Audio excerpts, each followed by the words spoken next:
Irmãos queridos, nós vamos abrir a palavra de Deus no primeiro livro de Samuel. 1 Samuel, capítulo 1. Primeiro livro de Samuel, capítulo 1. Vamos começar com o verso 1 e seguir essa leitura. Está escrito o seguinte: Houve um homem de Ramataim Zofim, da região montanhosa de Efraim, cujo nome era Eucana, filho de Jeroão, filho de Eliú, filho de Tou, filho de Zufi, efraimita. Tinha ele duas mulheres, uma se chamava Ana e a outra Penina. Penina tinha filhos, Ana, porém, não os tinha. Este homem subia da sua cidade de ano em ano a adorar e a sacrificar ao Senhor dos Exércitos em Siló. Estavam ali os dois filhos de Eli, Rofini e Finéias, como sacerdotes do Senhor. No dia em que Eucana oferecia o seu sacrifício, dava ele porções deste a Penina, sua mulher, e a todos os seus filhos e filhas.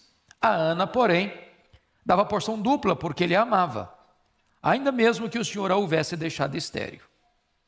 A sua rival a provocava excessivamente para irritar, porquanto o Senhor lhe havia cerrado a madre. E assim o fazia ele de ano em ano. E todas as vezes que Ana subia à casa do Senhor, a outra a irritava, pelo que chorava e não comia. Então Eucana, seu marido, lhe disse: Ana, por que choras? Por que não comes? Por que estás de coração triste? Não te sou eu melhor do que 10 filhos? Após terem comido e bebido em Siló, estando Eli o sacerdote assentado numa cadeira junto a um pilar do templo do Senhor, levantou-se Ana e com amargura de alma orou ao Senhor e chorou abundantemente e fez um voto dizendo: Senhor dos exércitos, se benignamente atentares para a aflição da tua serva, e de mim te lembrares, e da tua serva te não esqueceres, e lhe deres um filho varão, ao Senhor o darei por todos os dias da sua vida, e sobre a sua cabeça não passará navalha. Demorando-se ela no orar perante o Senhor, passou Eli a observar-lhe o movimento dos lábios, porquanto Ana só no coração falava. Seus lábios se moviam, porém não se lhe ouvia voz nenhuma. Por isso Eli a teve por embriagada e lhe disse: Até quando estarás tu embriagada? Aparta de ti esse vinho. Porém Ana respondeu: Não, Senhor meu, eu sou mulher atribulada de espírito. Não bebi nem vinho nem bebida forte, porém venho derramando a minha alma perante o Senhor. Não tenhas, pois, a tua serva por filha de Belial, porque pelo excesso da minha ansiedade, da minha aflição, é que tenho falado até agora. Então lhe respondeu Eli: Vai-te em paz, e o Deus de Israel te conceda a petição que lhe fizeste. E disse ela: Acha a tua serva mercê diante de ti. Assim a mulher se foi seu caminho e comeu, e o seu semblante já não era triste. Levantaram-se de madrugada e adoraram perante o Senhor, e voltaram e chegaram à sua casa Ramá. Eucana coabitou com Ana, sua mulher, e lembrando-se dela o Senhor, ela concebeu. E passado o devido tempo, teve um filho, a que chamou Samuel, pois dizia: Do Senhor o pedi. Vamos ao verso 26. Disse ela: Ah, meu Senhor, tão certo como vives, eu sou aquela mulher que aqui esteve contigo, orando ao Senhor. Por este menino orava eu, e o Senhor me concedeu a petição que eu lhe fizera. Pelo que também o trago como devolvido ao Senhor por todos os dias que viver, pois do Senhor o pedi. E eles adoraram ali o Senhor. Amém.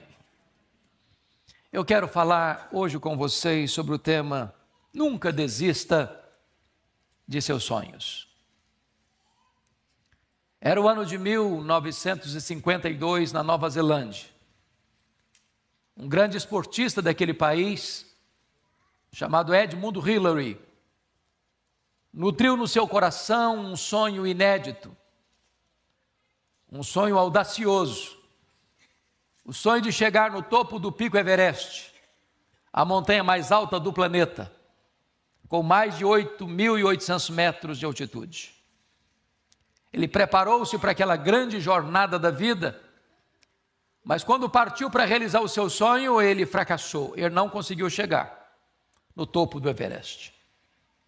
Meses depois, ele foi convidado para dar uma palestra em Londres, na Inglaterra, e quando ele chega no auditório, propositadamente as pessoas haviam colocado uma grande gravura do Monte Everest na parede. Ele entrou, olhou para a gravura, baixou a cabeça, cabisbaixo dirigiu-se à plataforma.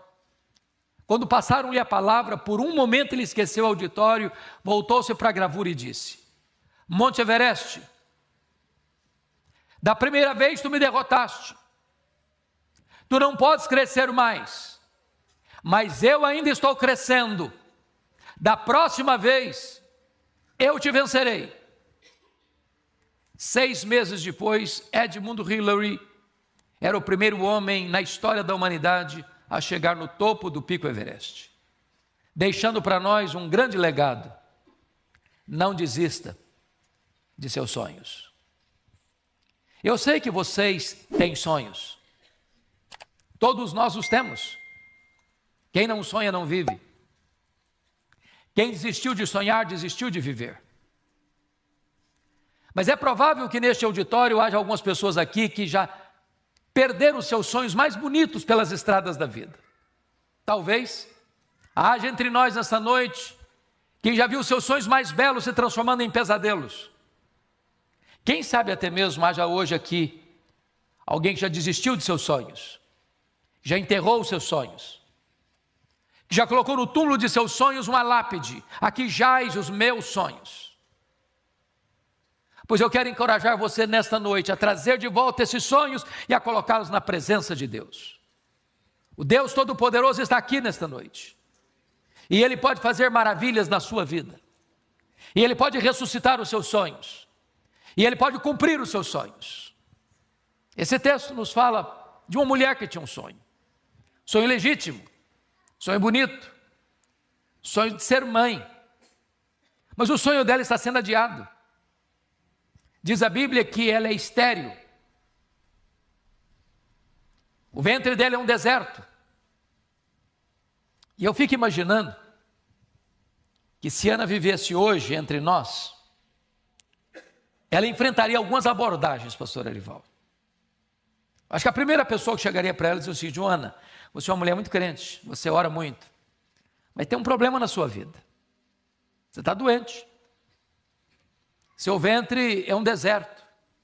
Se você fizer uma análise mais detida, você vai perceber que na sua árvore genealógica deve ter alguma maldição hereditária incrustada aí.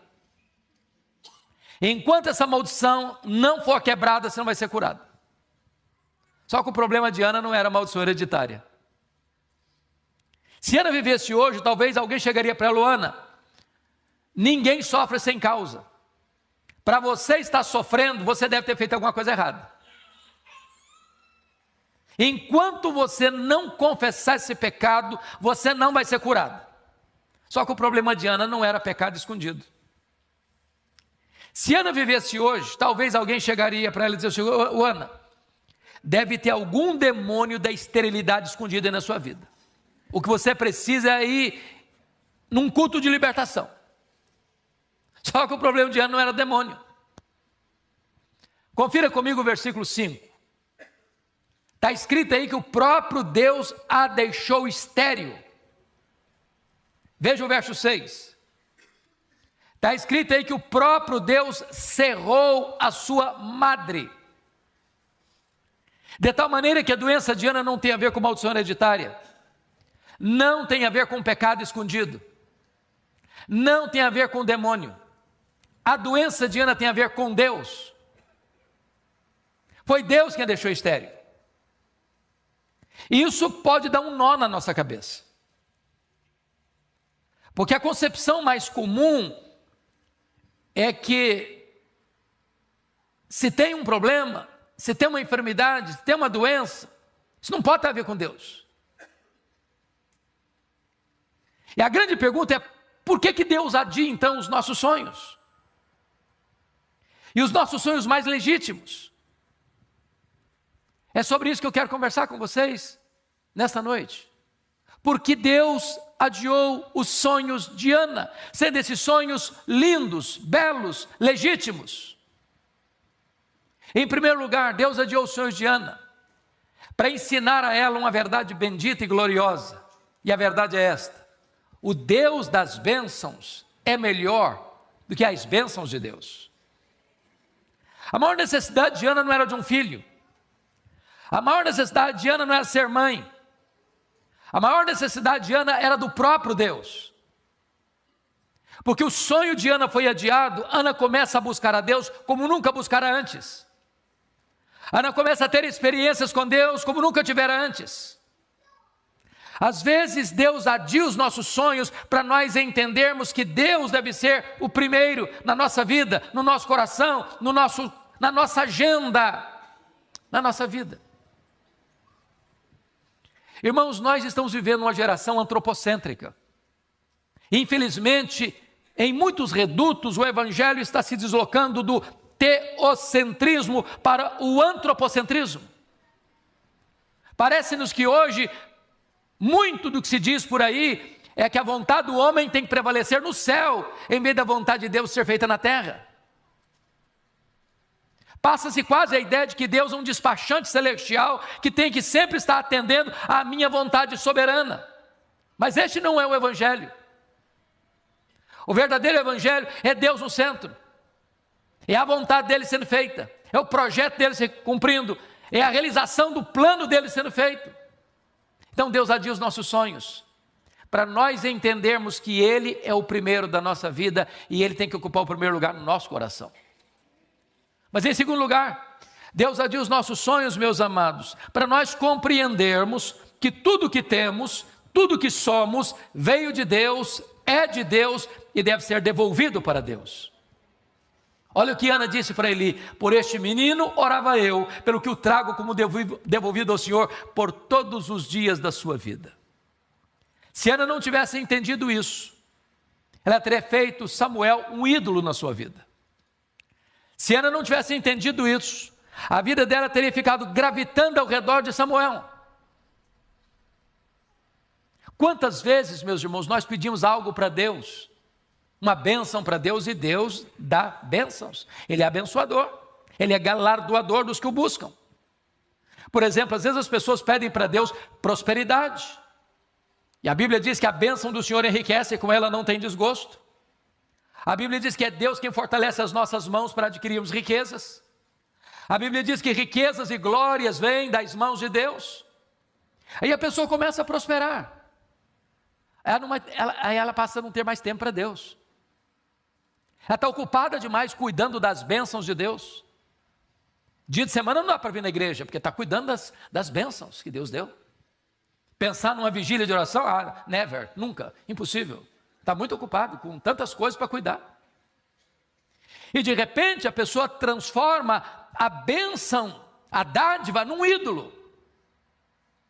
E a pessoa substitui a dádiva, o doador pela dádiva, o abençoador pela bênção. E transforma a bênção num substituto de Deus.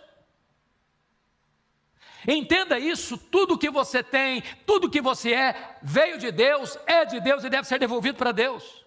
A casa que você mora é de Deus, o carro que você anda é de Deus, o emprego que você tem é de Deus, o salário que você recebe é de Deus, a família que você tem é de Deus, a vida que você tem é de Deus, tudo é de Deus. Então consagre para Deus o melhor daquilo que Deus tem dado para você. Terceiro lugar, sabe por que Deus adia os nossos sonhos? Deus adia os nossos sonhos para nos ensinar que o plano dele, o propósito dele é maior do que os melhores dos nossos sonhos. Qual era o sonho de Ana? Apenas ser mãe e nada mais. Qual era o projeto de Deus para Ana? Que ela fosse mãe do maior profeta, do maior sacerdote, do maior juiz de Israel, do homem que haveria de trazer a nação de volta para a presença de Deus. Às vezes você está pedindo algo para Deus e Deus diz: não vou dar não, meu filho. Você está pedindo pouco demais. Seu pedido é medíocre demais. Eu planejo coisa maior, eu tenho coisa maior e melhor para você.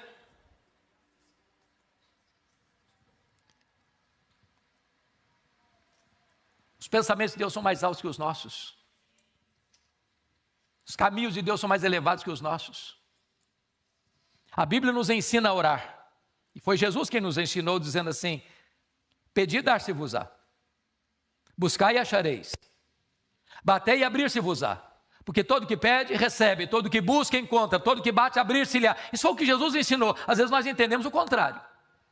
Às vezes nós entendemos assim: todo que pede, recebe o que pede. Isso Jesus nunca ensinou. O que ele ensinou foi: todo que pede, recebe. Porque nós não sabemos pedir como convém, diz a Bíblia. Às vezes nós pedimos para Deus uma pedra, pensando que estamos pedindo um pão. Às vezes nós pedimos para Deus uma cobra, pensando que estamos pedindo um peixe. Às vezes estamos pedindo para Deus um escorpião, pensando que estamos pedindo um ovo. Às vezes pedimos para Deus que vai nos destruir, pensando que estamos pedindo que vai nos dar vida. Quando José do Egito estava preso lá, injustamente, ele pediu ao copeiro do faraó para lembrar-se dele. E diz a Bíblia que o copeiro do faraó esqueceu-se dele. Ele ficou mais 2 anos mofando na cadeia. E você pergunta: mas onde está Deus que deixa um filho seu inocente padecer numa prisão imunda? Se Deus tirasse José da prisão quando ele queria sair da prisão, o máximo que ele teria sido era um bom lavador de copos no palácio de faraó. Naqueles 2 anos Deus estava preparando a rampa do palácio para sair da cadeia e ser o governador do Egito. Então, se Deus não está respondendo agora o que você quer, se Deus está adiando o seu pedido, não fique triste, não fique desesperado. Deus está preparando algo maior e melhor para nós, porque não há Deus como nós que trabalha para aqueles que nele esperam. Quarto lugar, por que Deus adia os nossos sonhos? Deus adia os nossos sonhos porque Ele é Deus, livre e soberano, que faz todas as coisas conforme o conselho da sua vontade. Confira comigo o capítulo 2, versículos 6 a 8, na oração de Ana, a afirmação que ela vai fazer. Está escrito aí, versículo 6: o Senhor é o que tira a vida e a dá, faz descer a sepultura e faz subir. O Senhor empobrece e enriquece, abaixa e também exalta, levanta o pobre do pó e desde o monturo exalta o necessitado, para o fazer assentar-se entre príncipes. Deus faz. E não precisa pedir licença nem para você e nem para mim para fazer. Eu fico impressionado, pastor Ival, que alguns teólogos, do alto da sua sapiência teológica, dizem assim: Deus não faz mais milagres hoje, esse tempo passou. Foi lá para a época dos profetas, dos apóstolos, hoje não tem mais. Eu não encontro isso na Bíblia. O que eu encontro na Bíblia é que o Senhor Jesus é o mesmo ontem, hoje e sempre o mesmo. Ele faz o que quer, quando quer, onde quer, com quem quer, para o louvor da sua glória, e não precisa pedir licença nem para você nem para mim. Ele quem dá vida, Ele quem tira a vida, Ele quem empobrece, Ele quem enriquece, Ele quem exalta, Ele quem rebaixa, Ele quem é Deus, está no trono e nunca será apiado do trono. Ele é Deus. Deus pode fazer o impossível. Eu nunca me esqueço de uma experiência que tive lá em Vitória, pastor Ival. Fui fazer uma visita no hospital militar. E quando eu estou entrando no hospital, eu vejo 3 pessoas da minha cidade do interior, Nova Venécia. Dentre essas pessoas tinha uma moça, de 17 anos na época, que estava numa fase complexa do tratamento de um câncer que havia já se espalhado pelo seu corpo. E lá na cidade não tinha CTI. E ela precisava de um CTI para dar continuidade ao tratamento. E ela chegou naquele hospital e não tinha vaga no CTI. E eu, amigo do diretor do hospital, conversei longamente com ele e ele me disse: olha, não posso, isso é uma questão, não se negocia, não se tira o enfermo para botar outro. Não posso, hoje eu não posso recebê-la. E eu confesso que eu voltei frustrado para a porta do hospital. E também confesso que eu não sou de fazer isso, e pelo me consta, eu só fiz isso uma única vez na vida, nesse dia. Eu disse: minha filha, aqui não tem jeito. Mas nós podemos falar com quem tem jeito, marque, achar uma vaga no CTI. Nós vamos falar com Deus, para Deus fazer um milagre na sua vida. E ali na porta do hospital, eu impus as mãos sobre ela. E orei para que Deus a curasse. Quando eu termino de orar, aproxima-se um rapaz e diz: eu conheço essa menina, e ela tem um primo que é médico na outra cidade do estado, e lá tem CTI. Falei: então vamos ligar para ele. Pegamos o telefone, ligamos, ele atendeu, e disse: pode trazê-la para cá. tem vaga. Ela levou todos os pacotes de exames que ela tinha na mão. Quando chega, ele pega os exames, constata a gravidade do problema, coloca numa maca, começa a observar o seu corpo e tal, etc. Achou estranho, submeteu aos mais rigorosos exames, não tinha absolutamente mais nada no seu corpo. Ela foi devolvida para voltar para sua casa. Isso tem mais de 20 anos. E agora, pregando em Nova Venécia, no mês de dezembro passado, aproxima-se uma senhora, dos seus 37 anos, e me fez uma pergunta constrangedora: o senhor está lembrado de mim? E eu olhei bem, falei assim, desculpa, não estou lembrado, não sei quem é a senhora não. Falei, eu sou aquela moça, o senhor orou lá na porta do hospital. Jesus me curou, há mais de 20 anos. Eu não estou dizendo para você que todas as pessoas pelas quais eu oro, elas serão curadas. Que você vai orar e as pessoas serão curadas. Eu não estou dizendo isso. O que eu estou lhe dizendo é que se Deus quiser, tem jeito. Não desista de seus sonhos.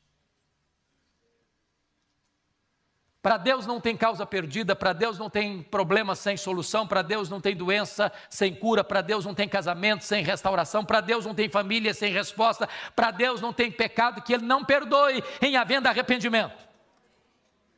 Não desista.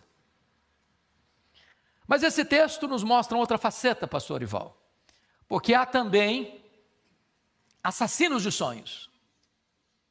E Ana teve que lidar com 3. A primeira pessoa que quis matar os sonhos de Ana foi a sua rival Penina. A Penina provocava Ana, irritava Ana. Sobretudo quando Ana subia para a casa de Deus, a Penina irritava de tal forma que a Ana começava a chorar, entrava em depressão, perdia o apetite. Eu não sei o que Penina dizia para Ana, mas uma coisa eu tenho certeza. Penina não era uma mulher de Deus. Que gente de Deus não vive para infernizar a vida dos outros. Gente de Deus é bálsamo. Gente de Deus é aliviador de tensão. Mas à luz do versículo 6, eu acho que o que Penina dizia para Ana era o seguinte: ô Ana, você é tão crente, você vai tanto à igreja, você ora tanto, você fala tanto com Deus, está aí doente, está aí um problema, eu não oro igual a você, não vou à igreja igual a você, não sou crente igual a você, estou com saúde, cheio de filhos, se esse negócio de orar valesse mesmo, você não estaria nessa. Conhece gente assim? Cuidado com essa gente, são assassinos de sonhos. Querem passar para você a ideia de que se você é crente, você não pode ficar doente, você não pode ter problema na família. Não, Deus nunca prometeu para você que você e eu não teríamos aflições. O que Ele prometeu é estar conosco todos os dias até a consumação dos séculos. A segunda pessoa que quis matar os sonhos de Ana foi o sacerdote Eli. Gente, a Ana subia todo ano para Siló, todo ano. Não consta a Bíblia, nem que Eli, nem que Rofini, nem que Finéias falasse com ela, orasse por ela, chorasse com ela, conversasse com ela. A primeira vez que o sacerdote Eli se dirigiu a Ana é para sacar contra ela pesados libelos acusatórios e chamá-la de bêbada, de filha de Belial, dentro da igreja. Eu acho que se a Ana fosse presbiteriana, como o apóstolo Pedro, eu acho que ela ia sair da igreja. Ia. Por muito menos as pessoas fazem isso hoje. Eu acho que ela dizia, nunca mais eu boto os pés nessa igreja. Eu acho que ela ia fazer um pouco mais, ela ia fazer uma campanha para tirar o pastor Eli da igreja. Você conhece crentes hipersensível? Crente cristal, qualquer coisinha melindra? Ana era uma mulher madura. Ela não permitiu que o sonho dela fosse roubado dela, nem mesmo dentro da igreja. Cuidado, tem assassinos de sonhos dentro da igreja. Mas a terceira pessoa que quis matar os sonhos de Ana foi seu marido. Eucana era um maridão, amoroso, provedor, companheiro.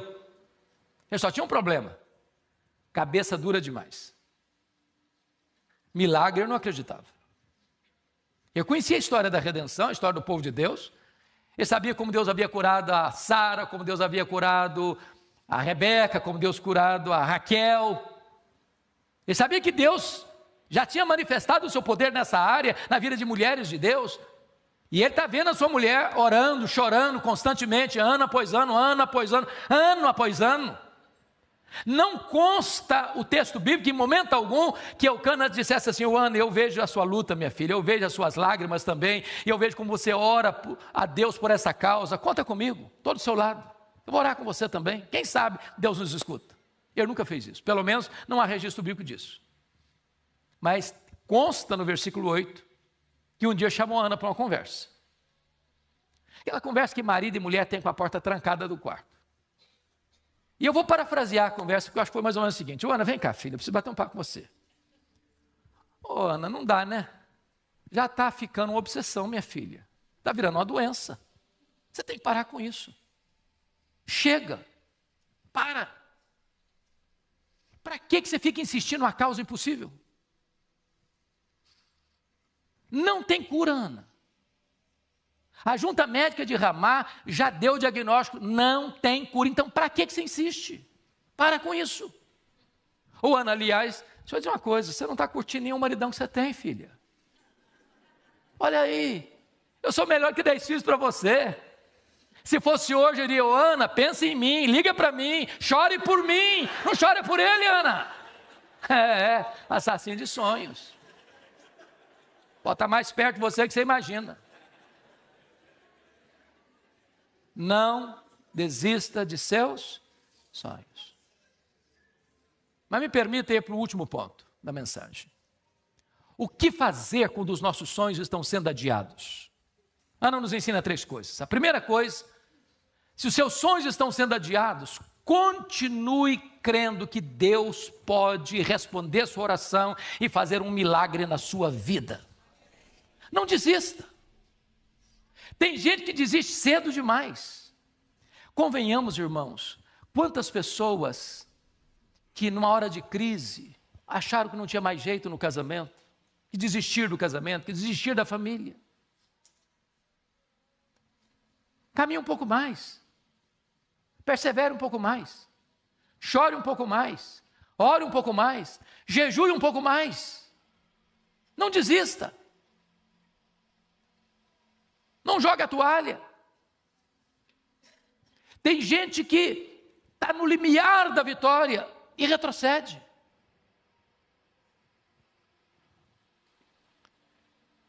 Eu fico observando algumas coisas. Norman Vincent Peale foi um escritor metodista, pastor metodista. E ele escreveu o seu primeiro livro, O Poder do Pensamento Positivo. E vocês bem sabem que qualquer escritor, ao escrever seu primeiro livro, ele enfrenta uma dificuldade de publicar o livro. As editoras ficam com o pé atrás. E às vezes nem consideram o conteúdo. Então, ao escrever o livro, ele procurou editoras, várias editoras para publicar o seu livro, e todas as editoras que ele procurou bateram a porta na cara dele. Ele ficou muito decepcionado, muito frustrado. Chegou em casa, jogou os rascunhos do livro no lixo e disse: no lixo vão ficar os meus sonhos de ser escritor. Dona Ruth, sua mulher, mais crente e mais otimista do que ele, como via de regra as mulheres são, disse: eu creio nos seus sonhos, vou lutar por eles. Pegou os rascunhos de novo, começou a bater em outras portas, em outras editoras, até que encontrou uma editora que se interessou pelo livro. Resultado? Esse livro já vendeu mais de 40 milhões de exemplares. Um dos maiores best-sellers da literatura cristã de todos os tempos. Estavam no lixo. Não desista de seus sonhos. Eu gosto muito de política, sempre gostei desde criança. E é um homem que me impressiona muito na saga da política americana, Franklin Delano Roosevelt.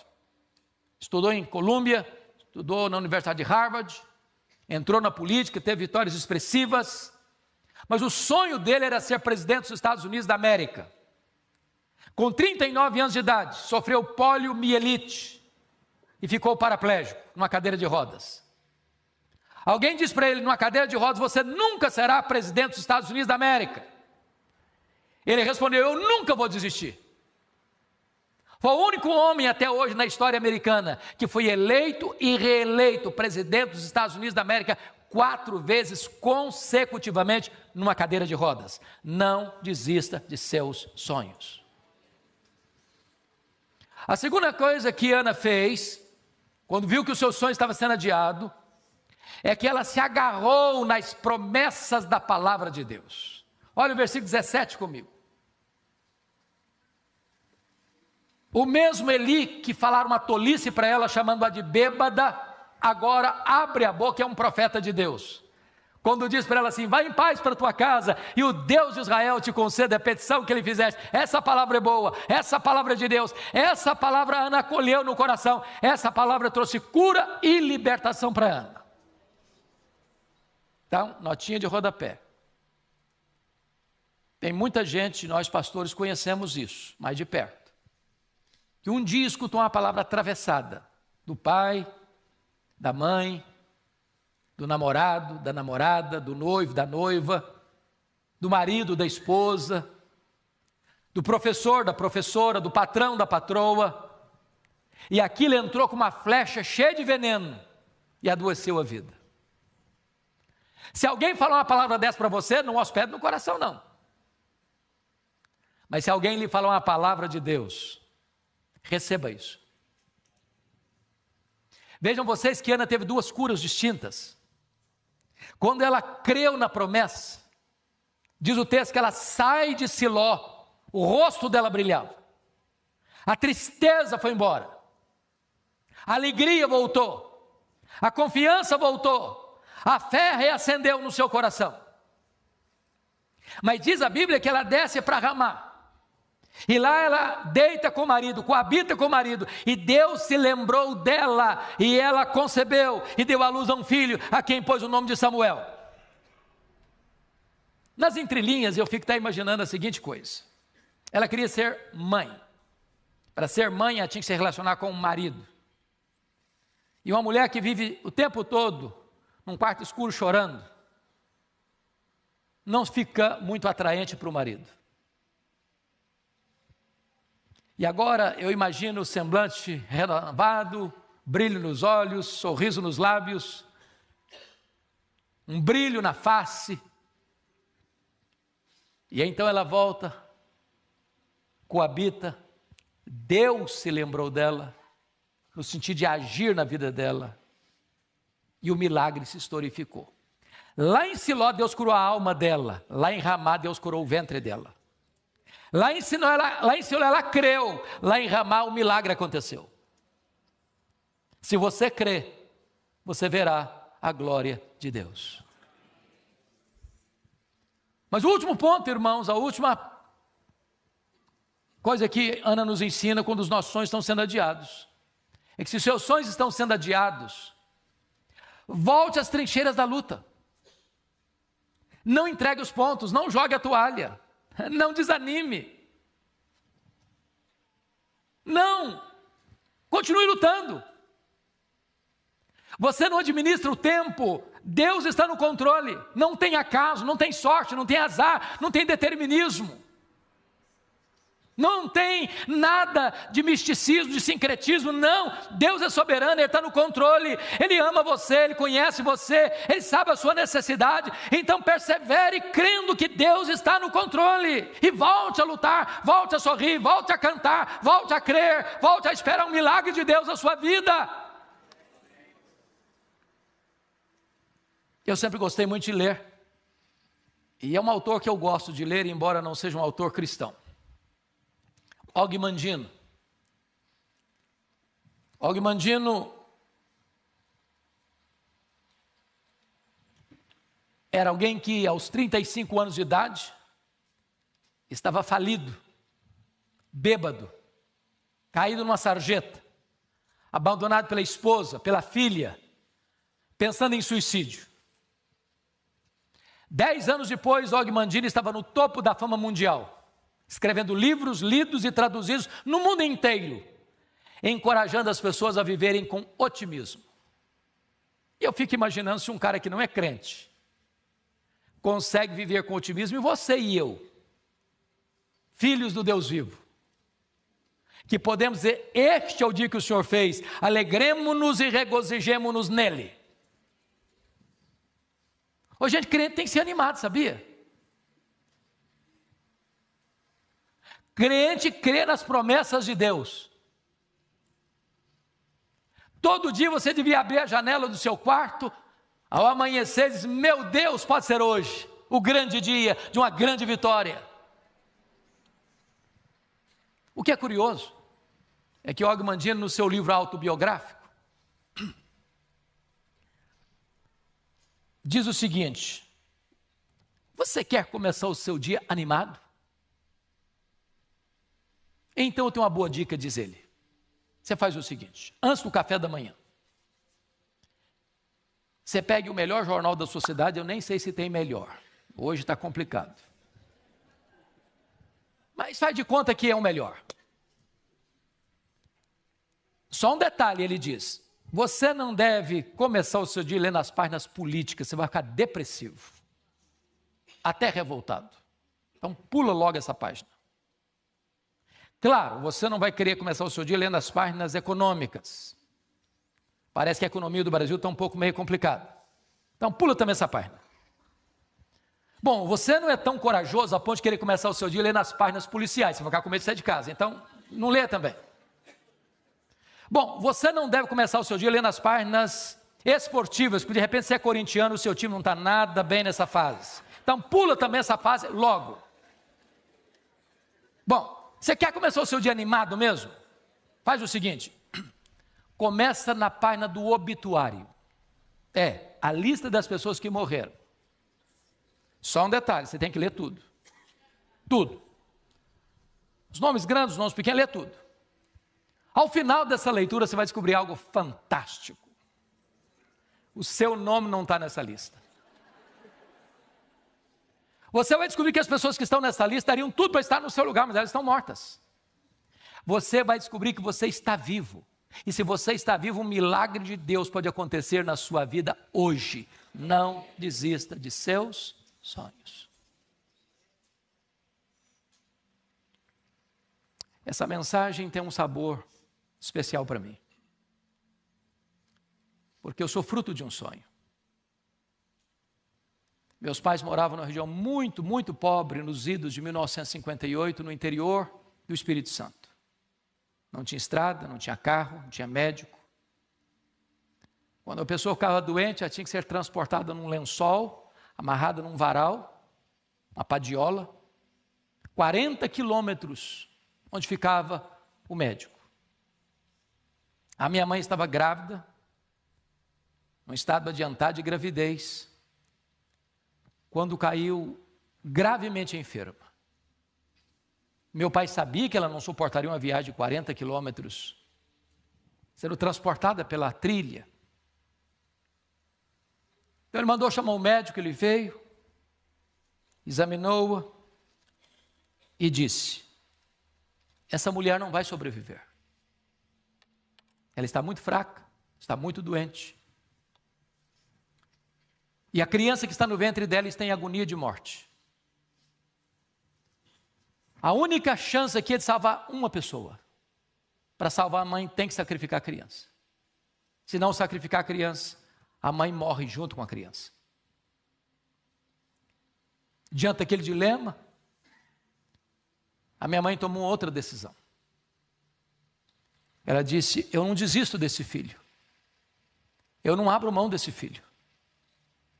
Eu estou pronto a morrer com ele, a morrer por ele, mas eu não desisto dele.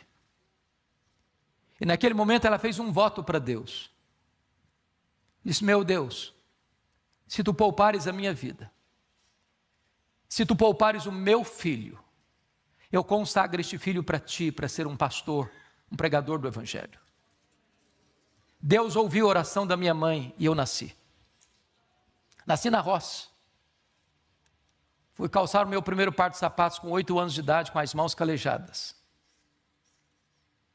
Onde eu morava só tinha escola primária, nunca ninguém tinha saído dali para fazer além de 4ª série primária. Com 8 anos de idade eu entrei na escola. Com 12 anos eu tinha terminado os meus estudos. Com 12 anos eu nunca tinha visto uma lâmpada elétrica. Com 12 anos eu nunca tinha visto um aparelho de televisão. Com 12 anos eu nunca tinha entrado numa cidade. Com 12 anos a minha professora que me alfabetizou, sabendo do meu sonho de estudar, estava se mudando para Vitória, a capital do estado, e disse: você tem coragem de vir comigo? E eu, que nunca tinha dormido uma noite fora de casa, disse para ela: se meus pais deixarem, eu vou. Com 12 anos eu subi na carroceria de um caminhão. Fui morar num barraco de tábuas de 4 cômodos com 10 pessoas, dentro de um mangue, do lado de um prostíbulo.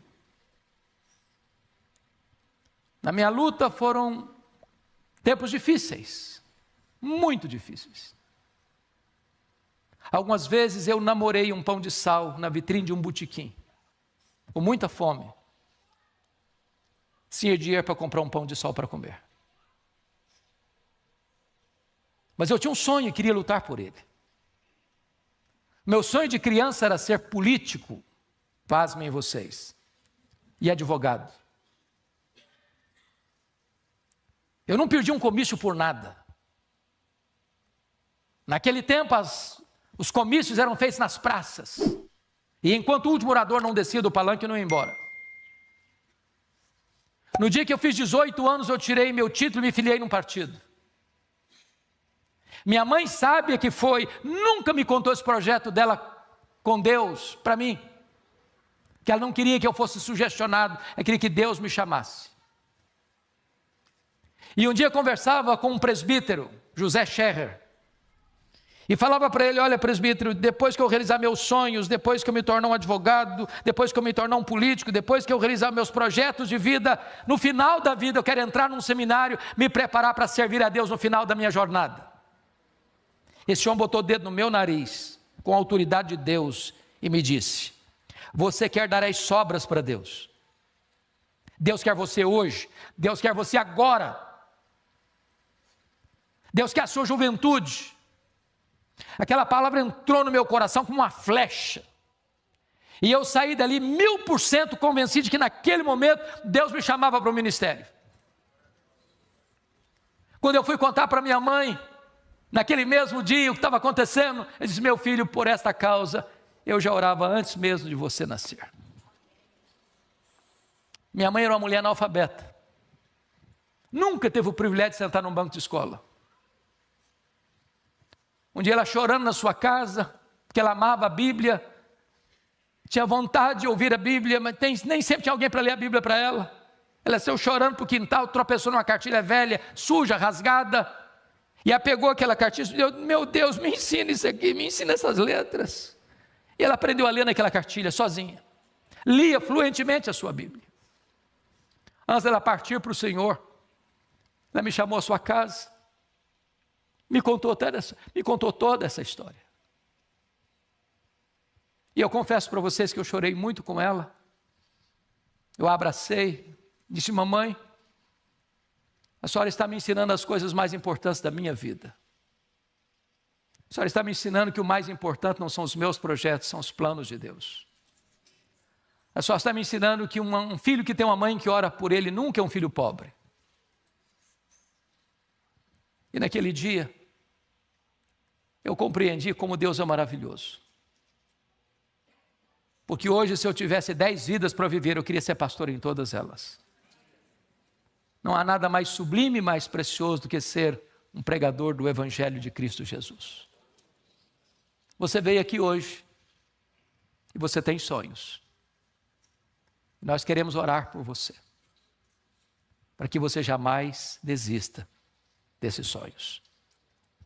Mas se os seus sonhos não forem os sonhos de Deus, os planos de Deus, eu recomendo a você, desista dos seus sonhos e abrace o projeto de Deus para a sua vida.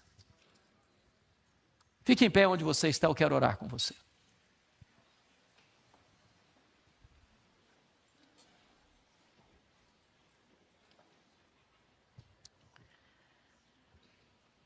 Ó Deus, Tu nos trouxeste à Tua casa nesta noite, para sermos consolados e desafiados. E eu te peço agora, Deus, que tu contemples este povo que está aqui e aqueles que nos acompanham. Se há entre nós uma mulher que anseia ser mãe, que tem lutado por isso, feito longos tratamentos e não tem logrado êxito, tu és o Deus de Ana, e tu estás aqui nesta noite. E eu te peço que nesta noite tu realizes esse milagre para a glória do teu nome.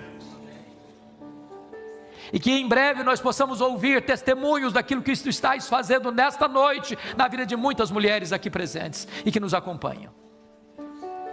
Se alguém enfermo, Senhor, pedimos-te que tu cures para o louvor da tua glória. Se alguém aqui que estava pensando em desistir da vida, que tu reanimes este coração. Se tem alguém aqui, meu Deus, estava pensando em se separar, em se divorciar, em abandonar a família, restaura o amor, restaura o companheirismo, conceda perdão, reconciliação e restauração em nome de Jesus. Se alguém está aqui, meu Deus, está afastado do Evangelho, ó Deus, distante da casa do Pai, ó Senhor, que essa seja uma noite de reconciliação e de volta para a casa do Pai. Oh meu Deus, manifesta o teu poder nessa noite, traz, Senhor, resposta ao clamor do teu povo.